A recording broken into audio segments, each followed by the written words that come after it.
What's up, rap stars? Welcome to the Rap Show with your host, Romeo Santos, and co-host Kenny Fulton. How are you today, Kenny? Doing great, feeling great. It's a great day. Good day to talk about real estate. Every day is a good day to talk about real estate. That's right. That's right. All right. So what are we talking about today, Kenny?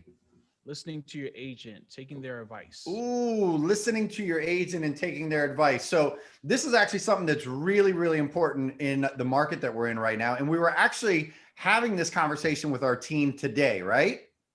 Yep. And so what we were saying in that conversation was that we need to make sure that we are not more concerned about maybe telling somebody something they don't want to hear than we are about winning, right? We want to win for our clients. And the only way that you can win at anything in life is if you're totally honest about the environment, about all of the elements of whatever game it is that you're playing. Would you agree? Yeah, 100%. All right. So what are some of the things that we're seeing where clients are not taking the advice of the agent? Well, some people, you can give them advice and they'll be open and receptive to it, especially if, you already have a good rapport and trust with each other. Um, the advantage of having an agent is really also like the number of transactions. So if you're buying one house a year and I'm selling 30 houses a year, I've had more opportunities to go through this cycle than you have Mm, if you're the client. And so I think sometimes it just comes a matter of, somebody really wants something they want to buy in this environment. It's very competitive, or they're looking to sell in this environment. And, you've already done it 20, 30 times and they haven't. So they have all these great thoughts and ideas of how they feel it should be done. mm, And eventually they'll come around to where you are. But sometimes people choose to go through a little bit of pain before they get there. Like, oh, mm. I get it Yes. now. And Yes. our job is to try to avoid them from having to feel that pain before they reach their goals. So it's like if we're both in the line on where your goals are from the beginning, it's like let me help you set the game plan on how we're going to get there best. Exactly right. And you know what? I got licensed in 2001. So I've been through a market that's like our market right now, where prices continue to go up one after another, after another, after another at astronomical rates. And I remember back then, now the difference back then is that everybody was selling their house. So inventory wasn't the issue. It Mhm. was your offer was the issue. Now we're having inventory and your offer. Whereas before we sped this process up where let's say it might have taken trial and error for a buyer to decide whether or not they were really ready to play the game that needed to be played to win. They could do that in 1 or 2 weeks' time. What we're finding now, though, is that since inventory is so short, it's taking a month, 2 months before buyers are finally getting it because of the amount of opportunities that they're having to actually write an offer. So, why don't we talk about some specifics around what it is that buyers are actually having some trouble getting to a point where they can wrap their head around what it is that we're telling them is going to be necessary to win in this environment. Just throw some things out. Okay, the first I'm gonna throw out is highest and best. Mm, So if you watch a lot of HGTV, and things like that, which we all do, we're all guilty of watching that. And the reason why I say guilty is because on TV, it's done for entertainment. So those things throw out numbers like they wanted five, we threw out 450, they countered us at 75, and we settled somewhere in the middle, right? But mm, that's not the reality of what we're dealing with. We great have point. low inventory. It's a seller's market. So um, um, if you're a buyer and you have a budget, you might really need to look at like how much would I be willing to pay for this house? Mm, Regardless of what they're asking, what is it really worth to me? And throughout your highest and best offer, there's not going to be a counter offer. When we're listing houses and we get 15 offers, we're not going to go back to the 14 people who had low offers and say, hey, can you throw out something higher? We have mm-hmm. enough offers that we can evaluate and assure that we can give our sellers their best return. So if when you're on the buying end, you want to make sure that you're making your highest and best offer initially. So that way, if you get it, great. But if you don't get it, at least you know that, hey, look, this was the best that I could possibly do. Not still kind of holding something back, thinking you're going to get another opportunity to re-engage the seller. It's a fantastic point. Now, I'm gonna throw some caveats out there for everybody listening, both agents and also, of course, consumers. we're not saying to blindly follow any agent down whatever path they're trying to lead you. We're saying follow your trusted real estate professional advisor who's going to consult you through the process and also explain to you why it is that they're saying what they're saying. So, example, there's a house that is listed for $400,000 and you love it. And you have your agent give the other agent a call, and the agent finds out they have 5 offers in hand. And you say, well, I want to offer $425,000. And your agent, knowing the market and knowing how things are going, tells you, Kenny, listen, that's not a bad offer. However, it's not an offer most likely that'll get it done for you. Now, I'm not a fortune teller. I can't tell you that it definitely won't get it done, but I can tell you it gives you a lot less opportunity to get it done than what I'm getting ready to tell you.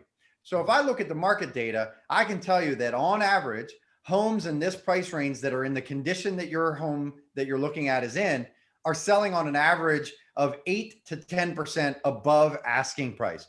So again, if we're using those numbers and we have $400,000 and we just go on the high side, well, that equates to $440,000. 425 is not going to get it done. And then on top of it, it's not just throwing out a high offer, because of course we have to come back to things we've talked about in the past, the appraisal. You still also then have to guarantee the seller that somehow, some way, you're going to be able to guarantee they get the 440, even if there's an appraisal shortfall. So those are the types of conversations that you should be having with your clients, agents, and the types of conversations that your agents should be having with you consumers. What else, Kenny? What else are we seeing where maybe clients are not fully heeding our advice? So I'd say, definitely starting with price, but that's obviously not the only thing. Earnest money deposit, you know, traditionally 1%, is like the minimum you would want to throw out there for your offer to be considered. So just being more aggressive with your earnest money deposit. So like if the 400,000 example, I would probably try to go somewhere closer to 2% on there. Yep. So an $8,000 earnest money deposit. Because the worst thing is to if you're like me, if whenever you don't win a property, whenever you're not the highest offer, you kind of still stalk them, right? And then after it closes and it's recorded, and you're like, okay, well, what was the final offer?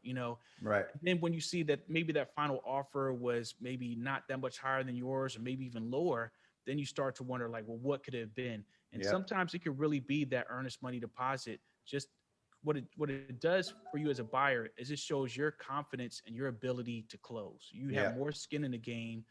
It also shows that you're a little bit more liquid, right? So, I mean, there's so many clues that come behind a strong EMD, along with all the other parts of the offer. So, I'd say, when we're doing our buyer consultations and I'm explaining what money you need to have up front and ready right now, sometimes it does kind of come down to like every dollar that they need to have for this transaction. So convincing somebody to put up a 2% earnest money deposit instead of a 1% can sometimes be a challenge, but it is something that you really should strongly consider doing right now, especially if your agent is telling you in this environment or in your particular market that you have to be extra competitive. And that's something that ultimately doesn't cost you more. It's you Right. really just, you have a larger credit applied at closing. So you bring less towards closing because you're putting up more in advance. So it's an easy way to kind of keep your offer the same. You're not spending more money like you are when you are increasing your offer or paying any other fees, but you're just giving up more in consideration when you're presenting your offer to the seller. Yeah, absolutely. I mean, the stronger that you can create terms inside of your offer, the better off you're going to be as a buyer, as a buyer's agent. Now, there's another element that I think happens often that then buyers get a little apprehensive, if you would. And what that is I always call, and I know you always call the listing agent, and we say, hey, Mr. or Mrs. Listing Agent, tell us what's important to your seller. And they say, well, they still have to find home of choice, or they don't want to have to do a whole lot of repairs. They, want to have the easiest transactions they can possibly have. Fair. Take advantage of the market in every way that you possibly can. And then I'll go back and I'll say, listen, I spoke to the agent, and in that conversation telling me about the terms, they also let me know that they had 5 offers in hand and that there were some folks that were waiving the inspection. Now, I never say let's waive an inspection. However, there are Right. things that you can do to work around it, right? Some of those things may be a pre-inspection. I've Mhm. had clients tell me, I don't want to spend $500 on an inspection if I don't even know if I'm going to get the house, which is fair. Mhm. However, $500 to be able to go in non-contingent is a very small fee that you can pay to possibly be the winning offer versus having to go at it again and again and again. Because let's be honest, if we get a month or 2 months in, and what was the interest rate 2 months ago? We were in the mid to high twos. Okay. And where are we at right now? We're in the mid to high threes. Now, in how many years will it take you to recover that $500? Take me 1 month. Or 1 month, right? A couple months at that. So when you're having these conversations, make sure that you're helping them to compare and contrast. And buyers out there, definitely make sure that you're listening and ask questions. If somebody tells you something, say, why do you say that? Help me understand how that's a benefit to me. And if you're not already doing that as an agent, you need to start doing that, having those hard conversations. Now, here's another conversation that we keep having. Okay. Third time in, didn't heed all the advice, and you made an offer and it got rejected again. Some of the conversations that we're having to start to have with our buyers are, listen, we want you to win, but one of two things has to happen. You either have to lower your standards, which we'd hate to see you do, or you're going to have to find a way to get more aggressive with your offers. But one of those two things have to happen for you to win. Otherwise, we're going to continue to stay on this perpetual treadmill of you not winning offers and seeing the interest rates incrementally increase, costing you more in the long run, regardless. Talk to me about how you've been able to navigate around those types of things, Kenny. Well, I'd say when we're having the conversation, I think lowering expectations, even saying the word lowering, starts to hurt a little bit. So Mhm. I'd probably rephrase it as like maybe expanding your options. So if there's nothing worse than submitting that second offer and then getting rejected, and then now your third one. That you're, as a buyer, how demoralizing that is when you get, Right. your hopes up, right? Hmm. But sometimes, just expanding, your search criteria, maybe looking outside of the area. Maybe it is too competitive, to move into this particular community. Maybe we should explore some other communities. Maybe a home of a different square footage, maybe a different room count, if that's an option. I've had people who maybe only one person in the family says having a garage is a deal killer, and another Hmm. person is like, it's not a deal killer for me. So maybe being like, hey, look, maybe we're not going to be able to find a house that has a garage and that's something you can have, but maybe has the potential for you to add one, Right. later on. So I think maybe expanding, your options and communicating that. And that's something that we often recommend, as agents, or I usually try to focus on deal killers. Like Yeah. if it's not a deal killer, then we should be open to negotiate in this environment. And then maybe not be negotiating with the buyers, but sometimes the buyers, if we have more than one decision maker, being able to negotiate with each other on like, Hmm. okay, this was what we wanted, but right Right. now the market may not be presenting that for us, or maybe not presenting it in our price range. Right, right. And I'm going to push back on you just a little bit, but you and I have very different styles, right? I think that what really ultimately helps people to make the necessary actions required to win is some pain. And Mhm. so I agree with you that saying lower your expectations may cause some pain and they may not want to hear it. Yet I like to have that hard conversation because at the end of the day, I want to really make sure my motivation matches your motivation. How many buyers are we working with currently? 30 plus? Yeah, easily. 30 plus buyers. We are happy and willing, and we love being able to help our clients find houses. And at the same time, we've got to make sure that we're working with people that are as motivated as we are, because there are other buyers that are motivated. And anytime we spend with folks that may not be as motivated as they need to be to win in the current environment, that means you may be stealing time away from somebody else who truly is. And so we have to look at it from a holistic approach. So no knock on any buyers out there. It's not always the right time. However, honesty, in my opinion, is the best policy. And if we need to push back and cause a little pain in the short term, I'd rather do that than disappoint you in the long term. Mm. That's a really good point because it's going to be painful regardless, right? So Right. not getting what you want is painful as well. And yeah, it's a good point. Yeah. All right. So what other things are happening in the world of real estate that you're noticing that maybe buyers and or sellers are just not always heeding the advice? I mean, I probably say, if we want to introduce sellers Yeah. into the conversation, I would probably say marketing. Mm, So and more particularly will be our pricing strategy. And yeah. everybody knows right now if they're selling, then they're aware of what the market is and their leverage as sellers. But they might see that the neighbor house sold for 550. Yeah. They're like, well, my neighbor's house sold for 550. So let's list it at 550. Hmm. But having an agent on your side, you also have information. So, Yeah. we'll be able to have a conversation to say, okay, they got 550, but maybe it was a different house or it had different features. Let's kind of compare the two houses. Hmm. And if 550 is our goal, we don't necessarily need to price at 550 because what you want to do is you want the market and competition to push the price up and Right. not, you. So maybe we come in at, 525, Yeah. 515, and then we open up this property to more search queries. So, if you're a buyer out there and you're using your agent's portal or using some other kind of platform, you probably set some parameters on what your budget is. And if a house is like a dollar over that, it's kind of invisible to you. Right. So by pricing aggressively, you're going to expose the house to more potential buyers, get more interest, and then end up in a multiple offer scenario, and Mm. then let them bid the price up above each other. Absolutely. And So that's what we say all the yeah. time, right? Let's price it smart and let the market do its job, right? And that's huge. That's a really big one. Now, have you seen house prices go down on any houses that are listed out there? Yeah. When if you price it too aggressively, like let's say Yep. in that same neighborhood, we were looking at a house that was priced at 575. So, Yeah. that particular agent was being very aggressive and throwing it out there, right? Now, in this case, they dropped the price after 19 days, Hmm. right? So they lost almost 3 weeks on the market just because their pricing strategy was all wrong. So that's at least another mortgage payment that came out of Correct. their pocket.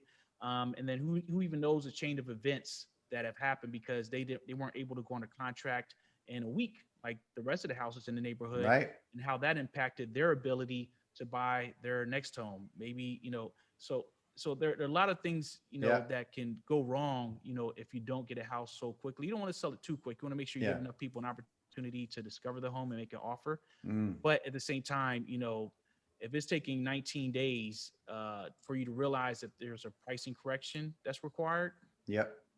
at this point now that listing is gone cold. Now the offers that come in, they're going to be a lot more aggressive because they're going to say Hmm. like, "Oh, you're getting desperate in this Right. environment. You're dropping the price. Yep. Either something's wrong with the house, or other agents are smelling blood in the Yes. water because like, oh, Yes. you messed up. I got you now." That's right. So you're creating the exact opposite environment. And, Yeah. and and and I'm sure the sellers had something to do with it because they're like, well, they got 550. My house is Right. way better than that. Oh, yeah. 575, and then you Yep. get nothing. Well, and that brings us back to again, have the hard conversation. I say it all the time to clients. I would rather disappoint you now than let you down in the future. Mm. I'll say it again. I'd rather disappoint you now than let you down in the future. I want to set realistic expectations. I know what I can do. I know the skill set that I have. I'm not trying to be egotistical here, but I'm telling you that I know what it takes to get a home sold and to get it sold for top dollar. So I'd rather you heed my warnings now than have to disappoint you later. Because if you don't, I'm really the one that's guilty, right? Mm. I'm really the one that allowed you to. Imagine your child, right? If you tell your child, no, don't go climb on that, that's dangerous. And the child keeps saying, but I want to, I want to, I want to. Now, buyers and sellers, I'm not calling you all childs, okay? Children. But if you were to do that and then your child falls, hurts himself, breaks an arm or something, whose fault is it? Parents, It's the parents' fault. watch it happen. It's Yeah. the parents' fault, right? So we've always got to be sure that we're really having those hard conversations. That's really what I think the foundation of this podcast, this episode is about, is the hard conversation. But that's exactly right. If you price too high, if you get too aggressive, if you get too greedy, and then you have to lower the price, we look for it all the time. When we see that, we go, ha ha ha, gotcha. right? Yep. We know that now we can go in. Same thing with if you want to accept an offer too fast. Again, if I call and an agent tells me, oh, we're going to take an offer, the best offer as they come in, great. Then I'm going to get the best offer I possibly can in as quickly as I possibly can. And I'm going to take advantage of that. We have a strategy where we list on Wednesday, open house Saturday and Sunday, review offers deadline noon on Monday. That gives us ample time to generate a lot of buzz and the open house. And that creates anxiety in the buyer. Sorry, buyers out there. This is what happens on the listing side. And then you make your very best offer. But again, back to also pain creates motion. If you don't feel any pain from a potential result, you're not going to be motivated to move. Pain creates that motivation. It creates it in every avenue of our life, right? Why do we get up and go to work? Because of the pain of maybe becoming homeless or not being able to pay a bill or getting bad credit or not being able to feed our children. There is pain that we live through every single day, maybe subconsciously, but that's really what is the most motivating factor in almost everything that we do is the fear of pain, the avoidance of pain, right? Even think about people that don't lose the weight that they want to lose. Why? Because of the pain of not having that chocolate bar, I'm guilty, or going to the gym in the morning at 4 a.m., right? I mean, those are the types of things that keep us from what we really ultimately want. What would you say right now, maybe within the past like 2 weeks working with a buyer, what was a scenario where you felt like they just weren't getting it, and in some way this could stop them from reaching their goal of home ownership? Great question. So we have a buyer that we're working with that's an amazing couple, and they're really struggling to find the house. Now, there's a couple issues. I think you have wife in one camp and husband in another camp. And let me explain what I mean by camp. One camp is I want it to be exactly what I want, and I don't want to settle. Fair. The other camp is I'm a conservative person financially, and I don't want to overspend. Fair. Might not be the best market for you. Right? So we get them to a point where they actually have some extra capital and they're willing to now go above and beyond the appraised value, which is awesome. That puts you in a lot better position. So they're coming along, right? Yet there was a small thing that we learned about the property that it didn't have. And so as a result, they made a mental calculation of a $10,000 adjustment. Okay, $10,000 south. Well, that hurts your chances significantly, even if we know that the cost to remedy what you're concerned about, either A, may not be immediately needed, and two, may be nowhere near that expense that you're considering. And even still, you choose to make that adjustment down, you've just hurt your chances significantly. And ultimately, the result for this wonderful couple is that they didn't win the house. And this is house number 3, right? So like, we're really concerned for them because all we know is that at the beginning, when they first got pre-approved, interest rates were about 2.75. Now they're 3.125. It's a big difference. It's affected their affordability by about $40,000. Wow. That's a big number.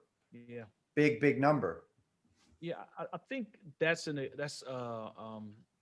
something I like to do when I'm coaching my clients is to show them the difference that an interest rate can have on the impact of the lifelong interest of the loan.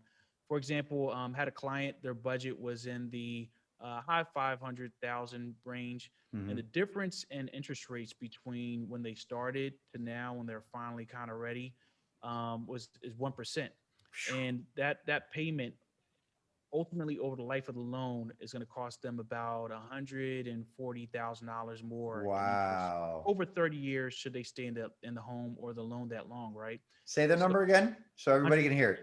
140,000 $140,000, ladies and of gentlemen. interest, right? Just So, interest. yep. So when we look at, maybe offering 30,000, 40,000 over asking, you're going to make that back up with getting, a better interest rate the earlier that you buy in the Great process. point. And even though now it's almost kind of like Bitcoin, right? Anybody who's into those kind of things. I remember Bitcoin was at, it was when I first heard about it, I don't know, it was probably less than like $5. Yeah. Then when I was thinking about making the decision, it was at $40, and I was thinking about it. I was like, nah, I don't really know. People really didn't know.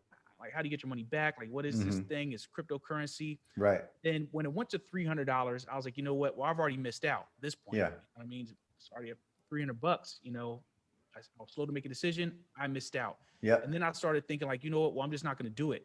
And now it's at, $65,000 for one Bitcoin. Wow. So even in this environment where we say rates were in the twos and now they're in the threes, don't think that now's not still a great time to buy. Right. As when the market truly corrects itself, rates will be back in the fives and maybe even in the sixes if our economy is doing really great at some point, right? Yeah. So, and then and the reason why I like to use that Bitcoin scenario is because you think about an opportunity loss. So you think about, well, I could have made $64,000, right? Well, at the same term, I could be saving $64,000 in interest buying in 2021 as opposed to buying in 2022. Yeah. So making a more aggressive offer, it might feel like it's more money, but ultimately what you're going to save in the long run will severely outweigh. And we're just talking about interest. We're not even talking about the appreciation of the home, the enjoyment of owning that home and the luxury of buying a home right now and the tax implication. There are a lot of other ways that you're going to save money. So being aggressive with your offer, it's our role as your agent to make sure that you also don't overpay on a house. Yeah. We recently closed on a property for an offer that was $15,000 under asking. And this was after their first offer, they had to go in $20,000 over asking. So the next property, when I was advising them, you know what? I think this house is overpriced. I think we should go in 15 grand under. And they're like, well, how's that going to work? You just told us we had to be super aggressive and offer 20,000 over asking on the last property. I'm like, well, this property is priced wrong. Right. And there's really nothing here to support this value that they're asking. Yeah. I'll have that conversation with the agent. And so we put the offer in and the offer was accepted with no counter offer. Right. So that was a great feeling, because really it's not just about, you can't just put anything up and put $1 million tag on it. There still has to be some value there. Yeah. But you can feel confident, like if the value is there, you're paying more, but in the long run, you're going to save through interest and all these other kind of ways. That's a great point. That's a great point. Well, I don't think I could have said it any better. I mean, there is always a cost to not pulling the trigger and not doing the things that maybe you need to do. And if we look back historically from the beginning of time when real estate metrics have been tracked, they've always gone up. Yes, there's been dips, but it's always gone up. There is no nice single family home in a suburb community that you can buy for $15,000 anymore like you could in the 40s. It's not there, and it never will be again. So just remember, everybody, buyers out there, consult and be honest. Buyers agents and buyers out there, remember, it is an investment in yourself, in your future, in your family, and in your generational wealth. Buy the real estate when the interest rates are low. Don't give all your money to the bank. Put the money in your pocket in the form of equity, in the form of tax breaks. Make sure that you're making an educated decision. And you're right, Kenny. If you're paying over, it's okay right now. Nobody likes to pay over. It's a bad feeling, but sometimes you've got to do that. And you know what? The only way you're ever going to get hurt is if you sell low. So buy high, sell high. Buy high, buy low, sell high. No matter what, when you sell, always sell high. So sellers out there that are on the fence, it's time to sell. Give us a call and we're going to help you capitalize and tap into the equity that you've got in your property. And then we're going to help you navigate this crazy buyer world. I think that's it for us today. Kenny, anything else you wanted to add before we got out of here? Nope. I think we touched on a lot. Awesome. I love it. Well, listen, Rap Stars, this has been the Rap Show with your host, Kenny Fulton, and myself, Romeo Santos. Thank you guys for tuning in. You can reach us on social media. I'm at Red Anchor Properties on social media, on Facebook and also Instagram. You can also find me at Romeo Santos, and I'm also Real Estate Romeo on TikTok and Real Estate Romeo on Instagram. Kenny, where can we find you? Instagram is at Realtor Kenny Fulton, and you could always call or text me 443-763-0958. Beautiful. And I'm 240-401-8023. Rap Stars, we're out.